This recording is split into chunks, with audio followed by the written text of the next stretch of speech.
실로암이라는 이름은 많이 들어보셨죠?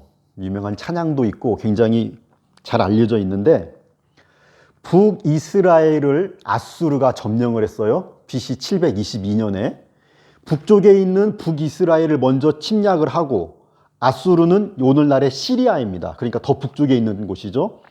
북이스라엘을 점령한 다음에 남쪽 유다까지 이제 위협을 하기 시작했어요. 그러니까 히스기야 왕 때에 아수르와의 이 전쟁을 준비하면서 실로암을 만든 거예요. 그래서 이 지도를 보시면 기혼샘이라고 되어 있죠. 이게 지금 단면도인데 성 밖에 있는 샘에서 밑에 수로를 이렇게 파가지고 성 밑에 수로를 파서 성 안쪽에 있는 곳에 저수지처럼 만든 것이 이것이 실로암입니다. 그러니까 성벽 밖에 있는 것인데 그 성벽 밖에 있는 물이 성벽 안쪽으로 보내졌다. It was sent. 그래서 it is sent. sent라는 이름의 보냄을 받았다라는 이름의 실로암이 되는 거예요. 오늘 설교 제목이죠. 그래서 이 오늘 본문은 보냄을 받은 그 실로암의 맹인이 보냄을 받아서 눈을 뜨게 되는 그런 이야기인데요. 이 이야기의 시작은 이 사람이 맹인으로 태어난 것이 누구 죄 때문입니까? 라는 질문으로 시작이 됩니다. 그러니까 사람의 모든 질병은 불행이나 고난 같은 것들이 다 그 사람이나 그 사람과 관련된 사람들의 죄 때문이라고, 죄 때문에 이런 일이 있다고 생각했던 것이 유대인들의 생각이었어요. 앞서도 저희가 베데스다 연못에서 38년 된 병자를 고쳐주실 때 그때도 잠시 이 말씀을 나눴었는데, 물론 이 땅에 질병이나 모든 고난, 불행, 인간의 슬픔, 죽음까지도 시작하게 된 원인, 존재하는 이유는 죄 때문이었죠. 죄가 아니면, 원죄가 아니었으면 고난이, 불행이 없었어요. 에덴 동산에서 하나님 안에서 행복하게 살았어요. 존재하는 이유는 원죄 때문입니다. 하지만 그렇다고 해서 우리가 살아가면서 경험하는 모든 고난들, 어려움들, 불행들이 있을 때 다 그것을 네가 잘못했으니까 네 죄로 네가 고난을 당하는 것이다. 이거는 분명히 잘못됐다 그랬어요. 그거는 성경도 절대 그런 식으로 가르치지 않는다. 심지어 구약에서도 그런 생각하지 말라고 욥기를 주셨다 그랬잖아요. 욥기를 보면 욥은 죄인이었던 것이 아니라 시작부터 분명하게 하나님께서 인정하시는 의인이었더라. 당대 최고의 의인이었더라. 이렇게 시작했는데 의인도 고난받을 수 있다는 것을 보여주는 것이, 그것이 욥기의 중요한 주제 중에 하나입니다.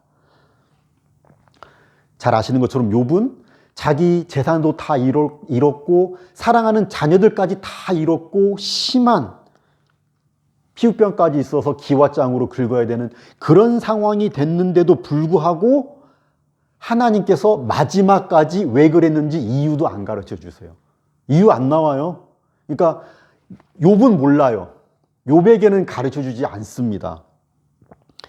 저희들도 살아가는 동안에 저희에게 일어나는 일들의 이유, 정확한 원인은 알 수 없는 게 더 많다라는 거예요. 욥의 경우에는 무슨 일이 있었는지 저희들이 알아요. 기억나십니까? 사탄이 그랬잖아요. 근데 밑에 있는, 이 땅에 있는 욥이, 우리들이 어떻게 그걸 다 알겠어요? 사탄이 하나님을 찾아가서 욥이 저렇게 의인인 것은, 하나님께 잘하는 것은 하나님께서 축복해 주시니까 그러는 거지. 하나님 축복해 주신 거 뺏어 보세요. 금방 하나님 욕하고 도망갈 겁니다. 그렇게 이야기했어요. 그게 원인이었죠. 그리고 하나님은 그거를 해봐라. 허용해 주셨습니다. 대신에 목숨은 빼앗지 말아라. 그래서 그 결과 어떻게 되었습니까? 그 결과 본래도 의인이었던 욥이, 내가 그 전까지는 죽게 대하여 귀로만 듣고 알았는데 이제는 이 모든 걸 다 경험한 다음에는 눈으로 주를 뵙게 되었나이다. 이런 고백을 하는, 그러니까 그 이전보다도 욥의 신앙은 엄청난 고난이 없이는 다다를 수 없는 그 깊이까지 그렇게 성장하는 그런 결과를 가져왔습니다. 그러니까 하나님과 사탄이 욥이라는 한 사람의 인생을 가지고 뭐 내기를 했다거나 예를 들면 괴롭히거나 그걸 보면서 즐거워하거나 그게 아니죠. 하나님은 절대 그런 분이 아니죠. 그 결과를 통해서 욥에게 도움이 되게 이렇게 하셨다라는 것이죠. 누가복음 13장에서 예수님은 신약에서는 이렇게 이야기합니다. 실로암 망대, 여기서도 실로암 망대가 등장하는데 이때 실로암 망대가 무너져서 18사람이 죽었어요. 그것에 대해서 그렇게 죽은 사람들이 다른 사람들보다 더 죄가 있어서 죽었다고 생각하느냐? 그러면 죽지 않은 사람들은 그 자리에 있었는데도 죽지 않은 사람들은 죄가 없어서 그렇게 된 줄 아느냐? 예수님께서도 그렇게 이야기하셨죠. 죄와 불행 바로 연결되는 것이 아니다. 죄 때문에 죄 지으면 다 죽는다면 이 땅에 살아갈 사람이 하나도 없다니까요. 목사도. 하나님 내 마음을 아시는데. 세상에 정말 나쁜 짓 많이 하고도 잘 먹고 잘 사는 사람들 많이 있잖아요. 우리 그게 불만이잖아요. 하지만 그 뒤에 어떻게 되는지, 어디로 가는지 우리는 알죠. 세상에 정말 훌륭하고 정말 존경받는 신앙인들도 어려움 당하는 경우들도 많고 병 때문에 돌아가시는 경우들도 많이 있습니다. 그렇기 때문에 저희들이 우리 자신에게 고난이 있을 때도 신앙인으로서 나에게 어떤 불행이 닥쳤을 때 나에게 어떤 죄가 있지는 않았는지 돌아보는 건 좋아요. 그리고 잘못한 게 있으면 회개하는 건 좋습니다. 하지만 이거를 굳이 죄와 1대1로 연결시켜서 너무 자책할 필요는 없다라는 것이죠. 회개와 자책은 달라요. 또 다른 사람들이 불행을 겪을 때 정말 조심해야 되죠. 욥의 친구들처럼 행동해서는 안 되는 거예요. 네가 죄를 지었으니까 그런 거지. 회개해. 슬픔 끝나고 그건 나중에 다 알아서 본인이 할 수 있어요. 그렇죠? 그렇게 되면 안 그래도 힘든 일 당한 사람한테 네 죄 때문에 그런 거야. 판단과 정죄를 주고 더 마음을 아프게 할 수 있습니다. 지혜로워야 돼요. 친구들처럼 이렇게 아는 척하면서 더 힘들게 하면 안 돼요. 이 욥의 경우를 통해서 알 수 있는 것처럼 저희들이 대부분의 경우에 고난이나 불행의 원인, 이유를 정확하게 알 수 없다라는 거예요. 하나님께서 정확하게 가르쳐 주시지도 않습니다. 대부분의 경우에. 필요 없으니까 안 가르쳐 주시겠죠. 그런데 분명하게 저희들이 아는 것, 하나님께서 분명하게 말씀으로 가르쳐 주시는 건 뭐예요? 반드시 하나님을 사랑하는 자들에게는 합력하여 선을 이루게 하신다라는 것이죠. 그것이 죄 때문에 벌을 받은 거라고 하더라도 하나님의 자녀들은 그걸 통해서 회개하게 하시고 더욱더 이전보다 신앙이 깊어지게 하시지, 죄 때문에 벌 받았으니까 하나님의 자녀들을 쫓아내버리거나 망하게 해버리시지 않는다라는 겁니다. 그것이 성경의 가르침이에요. 이유가 무엇이 됐건 결과는 하나예요. 하나님의 자녀들의 유익을 위한 것입니다. 오늘 본문에서는 예수님께서 이 사람이 누구의 죄 때문도 아니고 특히 하나님이 하시는 일을 나타내기 위함이라고 이렇게 이야기하시잖아요. 당시에 유대인들은 말씀드린 것처럼 죄 때문에 벌 받은 거라고밖에 생각할 수 없었는데, 죄 때문에 벌 받은 것이 아니라 오히려 하나님의 일 때문에 이렇게 된 것이다, 이렇게 하신 것이다, 하나님이 사용하신다, 쓰신다라는 생각은 완전히 반대가 되는 거고, 완전히 그 사람들의 그 상식, 통념을 깨는 그런 충격적인 이야기였습니다. 그리고 이어서 이렇게 말씀하세요. 때가 아직 낮음에 나를 보내신 이의 일을 우리가 하여야 하리라. 밤이 오리니 그때는 아무도 일할 수 없느니라. 지금까지 이 맹인된 거에 대해서 얘기했는데 이제 주제가 어디로 이어집니까? 어디로 넘어갑니까? 하나님의 일로 넘어가고 있어요. 그렇죠. 3절, 4절 계속해서 나를 보내신 이의 일을 해야 된다. 밤이 되면 니네 일 못한다. 우리가 일 못한다. 하나님의 일이 강조되고 있습니다. 이렇게 이야기한 다음에 5절에서 내가 세상에 있는 동안엔 세상의 빛이로라 하고 눈에 진흙을 발라주시고 실로암에 보내서 고쳐주시는 거예요. 그러니까 세상의 빛이 되는 것이 이 땅에 오신 예수 그리스도의 일이라는 것을 알 수가 있죠. 예수님께서 이 일을 하기 위해서 이 땅에 오셨다라는 것을 알 수가 있습니다. 요한복음은 1장부터 예수님을 빛이라고 소개를 해요. 요한복음 1장부터 그 안에 생명이 있었으니 이 생명은 사람들의 빛이라. 빛이 어둠에 비치되 어둠이 깨닫지 못하더라. 참 빛, 곧 세상에 와서 각 사람에게 비추는 빛이 있었다. 예수님을 계속해서 생명의 빛으로, 세상의 빛으로 이렇게 소개를 하는 것이죠. 왜? 예수님 오시기 전까지는 이 세상은 어떤 세상이었다? 어둠의 세상이니까요. 죄로 물들어 있었고 생명이 없었습니다. 영적인 영원한 생명은 없는 세상이었습니다. 거기에 하나님께서 빛으로, 생명의 빛으로 보내주신 분, 예수님은 보냄 받은 분이죠. 그것이 예수님이라는 거예요. 그래서 요한복음에는 계속해서 이 예수님께서 보냄 받은 분이라는 표현을 계속해서 사용을 해요. 이게 찾아보면 20번이 넘게 사용되어 있어요. 이 요한복음에만.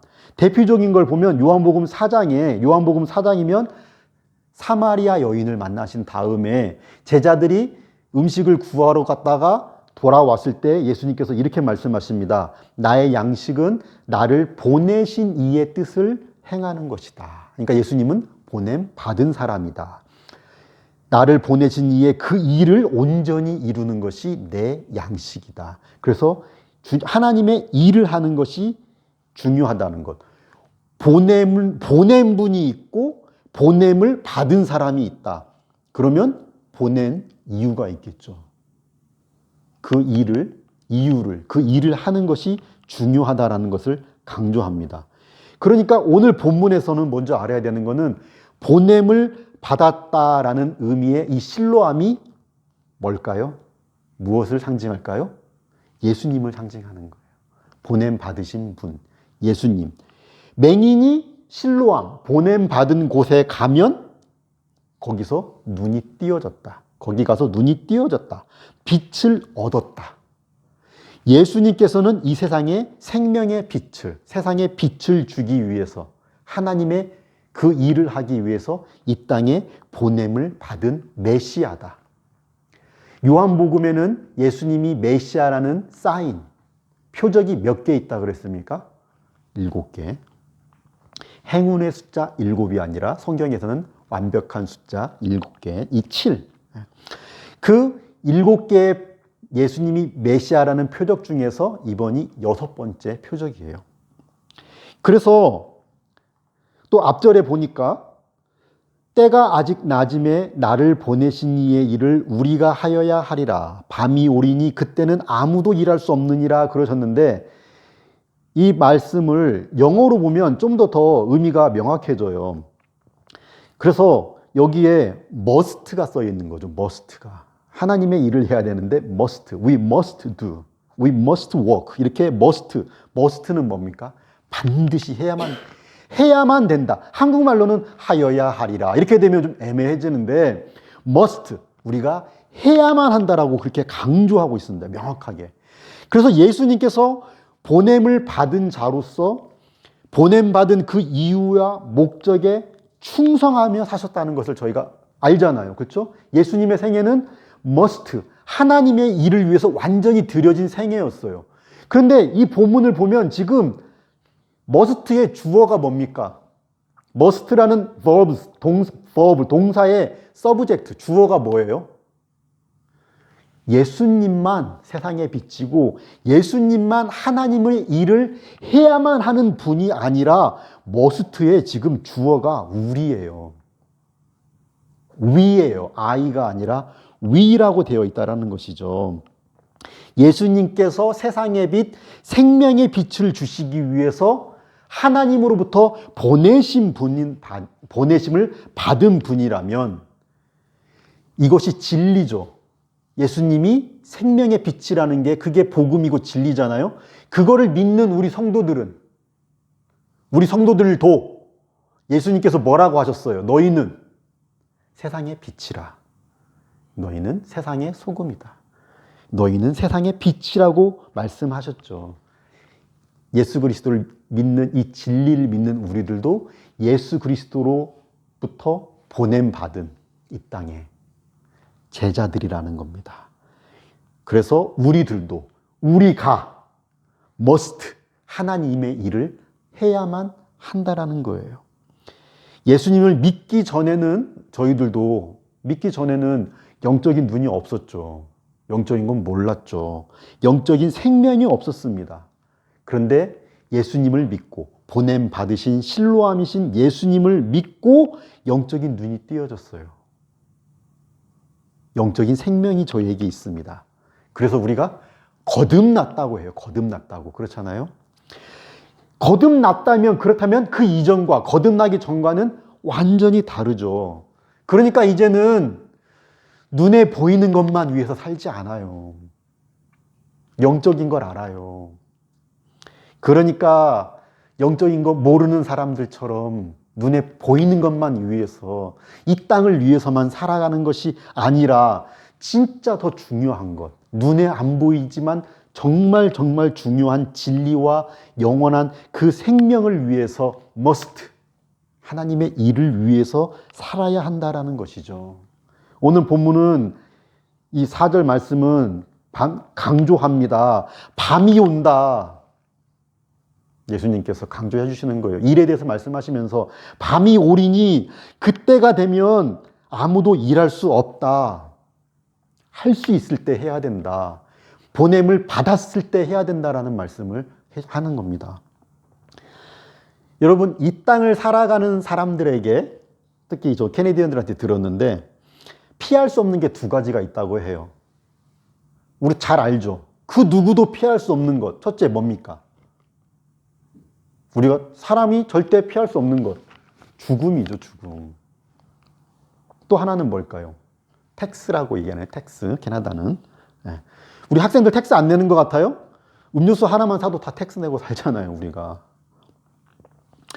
잘났건 못났건 많이 배웠건 적게 배웠건 많이 가졌건 적게 가졌건 모든 사람에게는 반드시 밤이 온다. 밤이 오면 우리는 하나님 앞에 서게 된다라는 것을 기억해야 된다는 것이죠. 그래서 지금 우리가 살아가는 자리는 우리도 하나님께 보냄받은 자리다. 우리도 실로암이다. 그 자리에서 보냄받은 자리에서 보냄받은 사람들이 보내주신 분을 잊고 보냄받은 사명을 잊고 내 욕심을 채우려고 하고 내 이름을 알려서 내 이름을 높이고 그렇게 사는 것이 그것이 목적이 되어서는 안 된다라는 거예요. 우리는 세상의 빛이다. 세상의 빛이 되는 하나님의 일을 하는 것이 가장 그 자리에서 삶의 목적이 되어야 된다는 것입니다. 전능하신 하나님, 사랑과 은혜와 구원과 생명과 능력의 하나님에 대한 믿음은 그 하나님을 그래서 의지하는 모습으로 그 하나님께 믿고 충성하는 모습으로 드러납니다. 그러니까 무엇을 하든지 어떤 결정을 하든지 세상적으로만 계산하면 안 돼요. 그건 세상 사람들이 하는 것이다. 우리에게 가장 중요한 것은 무엇이다? 게임 체인저가 되시는 하나님에 대한 신앙이다. 신앙이 우선이 돼야 돼요. 그러니까 신앙인이에요. 맞죠? 그렇게 삶이 더욱더 내 중심적이었던 사람이 회개하고 더욱더 하나님 중심으로 하나님 쪽으로 세상적이었던 사람이 세상적인 것밖에 몰랐던 사람이 하나님을 기억하고 하나님 중심으로 신앙 중심으로 바뀌어가는 것이 성장인 거죠. 신앙이 그렇게 성장하는 것이고 그렇게 성숙하는 겁니다. 예수님께서는 나의 양식은 나를 보내신 이의 뜻을 행하는 것이고 그 일을 온전히 이루는 것이다 라고 이렇게 강조를 하셨죠. 로마서에서는 이렇게 이야기합니다. 로마서 14장 이 말씀을 7절 8절을 저희 같이 한번 읽을게요. 우리 중에 누구든지 자기를 위하여 사는 자가 없고 자기를 위하여 죽는 자도 없도다. 우리가 살아도 주를 위하여 살고 죽어도 주를 위하여 죽나니 그러므로 사나 죽으나 우리가 주의 것이로다. 아멘. 여기에 아멘 하는 게 그게 성도잖아요. 그게 성도입니다. 우리가 매주 하는 이 신앙 고백, 제가 사도신경으로 신앙 고백하겠습니다 이렇게 이야기하잖아요. 이렇게 이야기할 때 내가 믿사오니 I believe라는 이 말을 본래 사도신경이 쓰여진 라틴어로는 크레도라고 설명을 드린 적이 몇 번 있어요. 그래서 이 라틴어 원문 크레도를 문자적으로 번역을 하면 무슨 말이냐면 나의 심장을 드립니다. 나의 생명을 드립니다. 그게 I believe예요. 우리 믿는 게 여러분 가벼운 거 아니에요. 믿어. 쉽게 말하는 게 그 믿음이 아니에요. I believe 한다는 이 말에는 내 심장을 드립니다. 생명을 드린다라는 거예요. 내 영혼을, 죽었던 영혼을 살리고 영원한 생명을 주시는 그 믿음, 그 신앙이 절대 가볍지 않습니다. 가벼운 거 아니에요. 그래서 신앙생활은 일주일에 한 번씩 우리 함께 하는 여가 생활이 될 수 없어요. 취미생활처럼 하면 안 돼요. 될 수가 없습니다. 그렇게 영적인 눈이 띄어져서 정말 예수 그리스도를 알면 밤이 되는 날이 있고 그 날이 되면 우리가 하나님 앞에 다 서게 된다는 것을 알면 우리가 보냄받았다는 사실을 믿고 예수님처럼 우리도 그 보냄받은 사명을 위해서 살아가야 되는 거예요. 다 목사 되라는 얘기가 아니라 우리 보내주신 그 구석구석 그 자리에서 구석구석 들어가서 그 사명을 감당해야죠. 예수님처럼 그 자리에서 자기를 부인하고 그렇게 사명을 감당하기 위해서는 십자가도 지고 이 땅이 아니라 하늘의 보물을 쌓는 그런 모습으로 하늘을 믿는 사람들이니까 그렇게 하나님께서 주시는 그 상을 사모하며 살아가는 존귀한 그런 빛의 삶을 살아야 하는 것이죠. 얼마 전에 한 청년이 저에게 그런 고민을 이야기한 적이 있어요. 제가 이제 졸업을 앞두고 있는데 졸업을 한 다음에 법률 전문 대학원을 가야 될까요? 의학 전문 대학원을 가야 될까요? 뭐 이 정도 고민은 다 해보지 않나요? 뭐 졸업하고 나 변호사 한번 해볼까? 의사 한번 해볼까? 굉장히 똑똑한 학생이죠.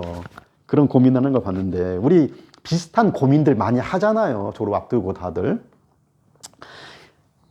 비단 학생이 아니더라도 우리 그 직장인이나 가정의 사람 다 마찬가지 어떤 생각을 하든 하나님은 우리가 변호사가 되느냐 의사가 되느냐 거기에 큰 관심이 없어요. 사실 뭐가 되느냐 하나님의 관심은 어떤 변호사가 되느냐 어떤 의사가 되느냐 거기에 관심이 있는 거예요.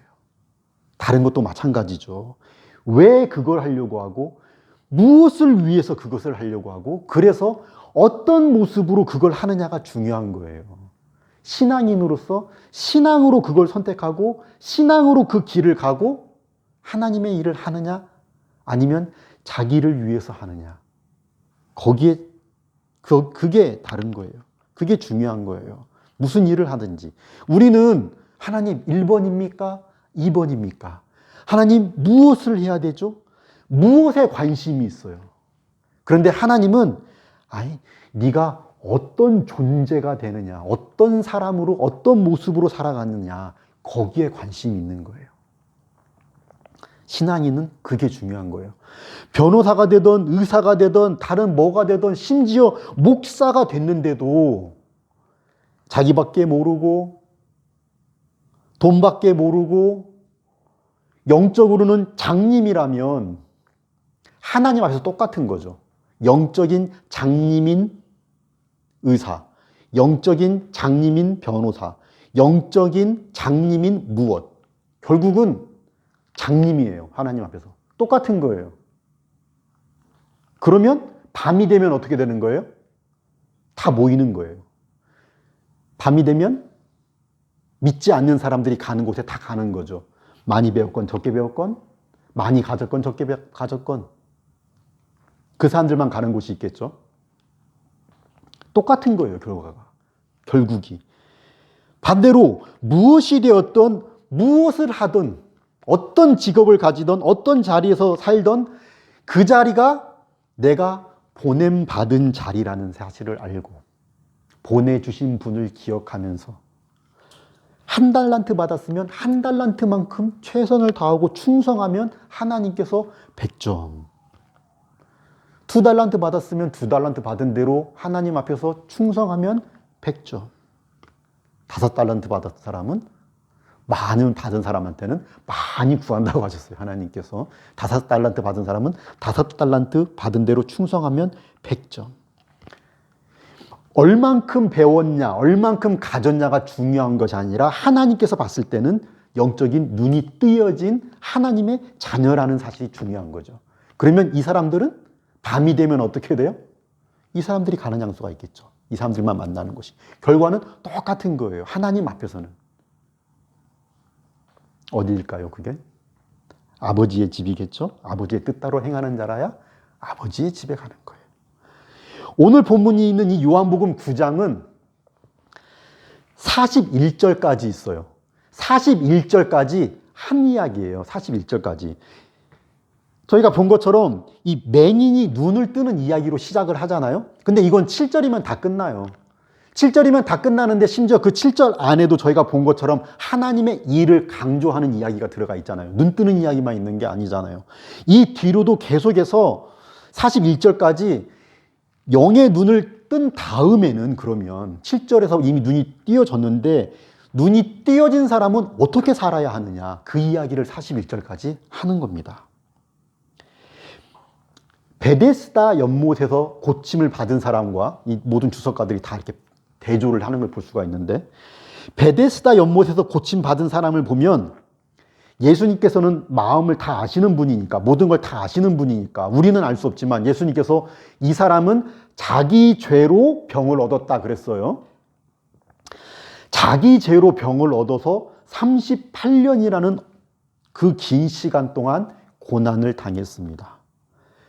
그리고 38년이 된 그 시점에도 이 사람은 소망이 없는 사람이었습니다. 그런데도 불구하고 예수님께서 찾아가 주셔서 은혜로 고쳐주셨어요. 엄청난 기적을 경험을 했죠.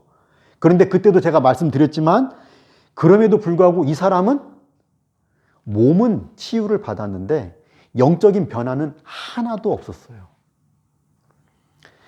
이 사람이 영적으로는 치유받지 못했다는 걸 어떻게 알 수 있습니까? 이 사람이 말하는 것과 이 사람의 행동이 그려진 그 성경을 읽으면 그 사실을 알 수 있어요. 이 사람이 정말로 영까지 치유받은 사람인가 아닌가는 이 사람의 말과 행동으로 드러났습니다. 이 베데스다 연못에서 이렇게 엄청난 경험을 하고도, 기적을 경험하고도 영적으로 치유받지 못한 이 사람과 반대로 오늘 본문에 나오는 실로암에서 고침을 받은 오늘 이 사람은 삶이 완전히 바뀐 모습이 이 뒤에 계속 나오는 거예요. 그래서 제가 본문을 사실 막 여기를 이야기할까 저기를 이야기할까 고민을 많이 했는데 사실은 같은 이야기예요. 41절까지 같은 이야기입니다. 이 사람은 육신의 눈만 띄어진 것이 아니라 영적인 눈까지 띄어졌다는 것이 기록되어 있습니다. 예수님께서 그의 눈을 고쳐주신 것이 안식일이었거든요. 이날이 안식일이었어요. 그러니까 바리새인들은 날 때부터 맹인이었던 사람이 고침받은 거는 보지 못하고 생각하지 않고, 베데스다에서도 마찬가지였죠. 38년 동안 누워있던 사람이 고침받은 것은 보지 않고 뭐만 봐요? 뭐만 따져요? 안식일에 고쳤다라는 것만 따지잖아요. 그러면서 이 맹인의 부모도 불러서 확인을 하고 부모도 보내고 또 이 사람도 2번이나 불러서 계속해서 확인을 해요. 예수님을 안식일에 고친 걸 가지고 예수님을 박해하기 위해서. 그래서 예수님을 따르게 되면 이 사람들이 이제 유대교에서 내쫓기로 그렇게 결정을 했거든요. 그렇기 때문에 부모도 마찬가지고 이 사람을 이렇게 최대한 거리를 두는 거예요. 나는 몰라. 본인한테 얘기해. 나는 잘 모르겠어. 이런 식으로 모든 불이익을 당할 수 있기 때문에 그렇게 하는데 이 사람은 그런 불이익 당하는 걸 다 알고도 계속해서 예수님을 증거합니다. 이 맹인이, 고침받은 맹인이 예수님을 증거하는 모습을 보여줘요. 하나만 저희들이 보면 그들이 욕하되, 그러니까 이 맹인이, 그들은 바리새인입니다. 예수님에 대해서 이야기를 하니까 계속 욕하는 거예요, 맹인에게. 너는 그의 제자가 되었지만 우리는 모세의 제자다. 하나님이 모세에게 말씀하신 줄을 우리가 아는데 이 사람은, 예수는 어디에서 왔는지 우리가 알지 못한다. 바리새인들이 이렇게 얘기하니까 맹인이, 그 사람이 대답하여 이르되 이상하다. 이 사람이 내 눈을 뜨게 하였는데 당신들은 그가 어디서 왔는지 알지 못한다는 겁니까? 하나님이 죄인의 말을 들으십니까? 당신들은 이해가 안 됩니까? 그러니까 34절의 마지막에 그들이 대답하되 너는 온전히 죄 가운데 태어나서, 맹인은 죄 가운데 태어났다고 그렇게 생각을 했으니까 죄 가운데 태어났던 녀석이 우리를 가르치려고 하느냐 하고 내쫓아 버리는 거예요. 누가 맹인이에요? 누가 정상이에요 지금? 누가 눈을 떴어요? 바리새인들은 영적인 눈을, 맹인이죠. 영적인 맹인들이잖아요. 한때 맹인이었던 사람은 이제 보냄받은 곳 실로암에 가서 육신의 눈도 뜨고 영적인 눈도 뜨게 됐습니다. 그래서 이제 진리를 압니다. 그리고 진리를 증거합니다. 하나님의 일을 하고 있어요. 하나님의 일을 경험하고 하나님의 일을 하고 있어요. 그런데 스스로 자기들이 영적이다, 스승이, 선생들이라고 생각하는 사람들은 예수님을 거부합니다. 그래서 하나님이 하시는 일도 보지를 못해요. 이해를 못해요. 눈으로 보고도 몰라요. 영적인 맹인이에요. 그런데도 이 사람들은 보는 줄 알아요. 그렇죠? 자기네들이 영적인 선생이라고 생각해요. 보지도 못하면서. 그래서 이 사람들이 더 절망적인 거예요. 이렇게 되면. 모르는데 안다고 생각하면 배울 기회도 없어요. 그래서 절망적이에요. 그런데 이 본문에서 이야기하고 싶은 거는 이런 영적인 맹인들이 영적인 눈을 뜬 사람을 박해한다는 거예요. 이 세상은 그런 세상이라는 것이죠. 이 사람들이 눈을 뜬 사람을 욕했다 그랬잖아요. 28절부터. 무시하죠. 이 죄에서 태어난 녀석이. 그리고 쫓아내버리죠. 이 어둠이 짙은 영적으로 무지하고 하나님을 대적하는 세상에서 그리스도인들은 영적이지 못한 사람들에게 이런 대우를 받는 거예요. 저희들이. 정말로 눈을 뜬 사람은 하지만 흔들리지 않아요. 그런 거예요. 그 이전으로, 눈을 뜨기 이전으로 돌아갈 수가 없죠. 생명이 있기 이전으로 돌아갈 수가 없어요. 거듭난 사람들은. 특히 이 복음서를 처음 읽었던 초대교회 성도들. 초대교회 성도들은 어떤 삶을 살고 있었습니까? 이 요한복음이 주어졌을 첫 번째 그 독자들은 예수님을 믿는다는 그 이유로 이 사울 같은 사람들에게 매맞고 도망다니고 갇히고 죽기까지 하는 그런 상황이었잖아요. 그런 사람들에게 너희들이 그렇게 고난 당하는 거는 예수님이 가짜여서가 아니고, 또는 너희들이 어떤 죄를 지었기 때문에, 그런 믿는데도 불구하고 죄를 지었기 때문에 고난을 당하는 게 아니고, 너희들에게 잘못 짓는 게 아니라 저들이 빛을 미워하는 어둠이기 때문이라고 이야기하는 거예요. 먼저 진리의 눈을 뜬 소수이기 때문에 눈을 뜨지 못한 이 흉폭한 다수에 의해서 당할 수밖에 없는 그런 현실을 이야기하면서, 그럼에도 불구하고 진리와 생명을 소유한 사람들답게 이 맹인을 모범으로, 이 맹인처럼, 맹인뿐만 아니라 예수님들도 당하셨던 것처럼, 예수님도 당하셨잖아요. 이 사람들에게. 또 역사적으로 수많은 선지자들, 참된 하나님의 선지자들, 하나님께서 이스라엘이 망하기 전에 보내주셨지만 환영받지 못했잖아요. 그럼에도 불구하고 거기에서 사명을, 하나님의 일을 감당했고, 그랬을 때 그 안에서도, 어두운 가운데서도 구원받는, 생명 얻는 사람들이 있었죠. 그 일을 감당하라고 위로하고 격려하고 교훈하는 것입니다. 그래서 마태복음 24장에서는 예수님께서 제자들에게 이렇게 말씀하시죠. 끝까지 견디는 자는 구원을 얻으리라. 믿음으로 끝까지 그렇게 살아가는 자는. 오늘날 여러분, 저희들이 초대교회 같은 이런 박해가 없죠. 저희들에게는. 특히 뭐 캐나다나 한국에서 살아갈 때 이런 박해가 없습니다. 하지만 요즘 같은 시대에, 예를 들면 막 첨단 AI 시대에 저희는 하나님의 말씀을 믿고 예수 그리스도의 복음을 믿는 저희들을 비웃는 사람들은 예나 지금이나 예전보다 더 많으면 많지 적지 않죠. 영적인 맹인 같은 사람들, 교만한 바리새인 같은 그런 모습으로 진리를 믿는, 진리를 아는, 볼 수 있는 저희들을 비웃는 사람들이 많은 세상 속에 저희가 살고 있어요. 또 외부에서 오는 어떤 박해보다 더 위험한 건 어떤 것입니까? 내 안에 있어요, 항상. 내 안에 있는 욕심, 욕망.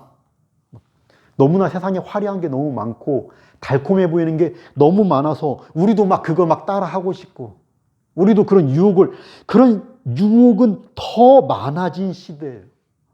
더 화려해졌고. 그런 시대에 저희가 거듭나지 못한 영적인 맹인들을 따라해서는 안 된다라는 거예요. 우리는 영적으로 눈을 뜬 사람들이고 밤이 찾아온다라는 사실을 기억해야 돼요. 밤이 찾아와야 된다. 우리는 보냄받은 사람들이다. 보내신 분이 있다. 그분 앞에 서게 되는 날이 있다라는 겁니다. 누구나, 모두에게. 우리 모두 그렇기 때문에 그 보냄받은 그 자리에서 저희가 늘 영적으로 깨어서, 우리가 영적으로 깨어 있어야지만이, 그래야지만이 이 어두운 세상에 빛이 되고 생명이 없는 이 세상에 생명을 증거하는 그런 하나님의 일을 할 수 있는 것이죠. 그렇게 깨어서 늘 충성하는, 그것을 위해서 힘쓰는, 세상의 일만 힘쓰지 마시고 영적인 일을 위해서 말씀과 기도에도 힘쓰면서 정말 세상에 빛이 되는, 소금이 되는, 복이 되는 삶을 살아가는 저희들 되기를 간절히 축복합니다. 함께 기도하겠습니다. 사랑과 은혜가 한이 없으신 하나님, 저희를 택하여 주시고 영의 눈을 뜨게 하여 주시고 생명을 주심을 감사드립니다. 저희가 이 세상에 보냄을 받은 자들이라는, 더 센트라는, 또 하나님께서 이 땅에 남겨놓은 남은 자들이라는, 더 렘넌트라는 사실을 기억하며 하나님의 일을 위해서 헌신하고 충성하는 거룩한 삶을 살아갈 수 있도록 성령으로 인도하여 주시옵소서. 세상에 물들거나 우리가 세상을 따라가는 것이 아니라 세상을 분별할 수 있는 지혜로 충만하게 하여 주시고 오직 주님의 길을 갈 수 있는 강하고 담대한 믿음을 주시며 어두운 세상을 미워하지 않고 이 세상을 섬길 수 있는 자비와 긍휼의 마음을 저희에게 더하여 주시옵소서. 그런 저희를 통해서 많은 영혼들이 영적인 눈을 뜨게 되고 주께 돌아와 생명을 얻게 되는 좋은 열매들이 풍성하게 맺어지게 하여 주시옵소서.